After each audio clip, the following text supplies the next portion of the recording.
hey, I'm a person, I'm here, I get to use my voice now, I get to participate in the process now because I'm free. Yeah.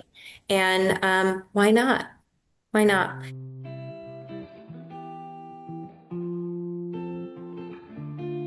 For nearly a decade, the story is ran without me and without my voice, and I've watched it. And there's a responsibility on my part as well. I've watched it spin out of control and watched Yeah. a lot of facts be taken not just out of context, but get gotten really wrong.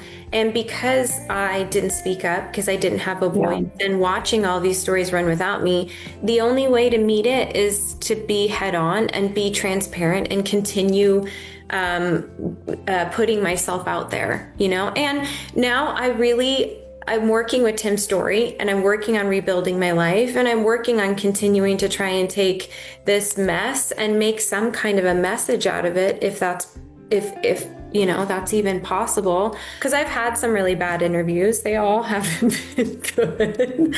Right. So it's really just about, I feel proud of what I did in the film. It's about continuing to just be authentic and be out there. And if somebody doesn't like it, you're not going to be liked by everybody. And I'm Yeah. certainly not going to be believed by everybody. And I understand that, but it's time to participate in the process. Given when you have someone that's experienced trauma in their childhood, it can go two ways. It can go in a way that, you might not want to be a parent, or it can go in a way where you really learn all the things not to do. I feel like I learned a lot, and I have a very deep understanding and much clearer and better relationship to my childhood trauma.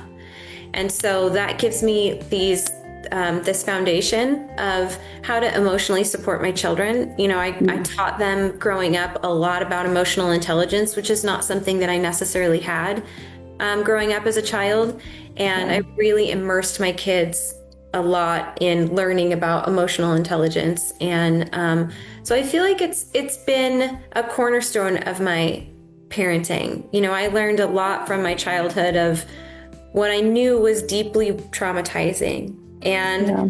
I think the main thing with my kids is I raise them in a way that it's a very open environment. There's no secrets, and there's no, I don't neglect my children in any way. I give them a lot of open space. And when I still had custody of them, we had this routine of nighttime before bed. I would alternate each day with each kid, and it would be like the no judgment space where they could tell me anything and we could talk about anything, and they could cry and they could be angry, and they could have that environment where, mommy's not going to judge you about anything. Because I think what you want to do as a parent is you want to be that safety for them. So if something happens, they come to you for that and not go somewhere else. And I really became that for my children. And, I'd imagine that it's very difficult being without mama now.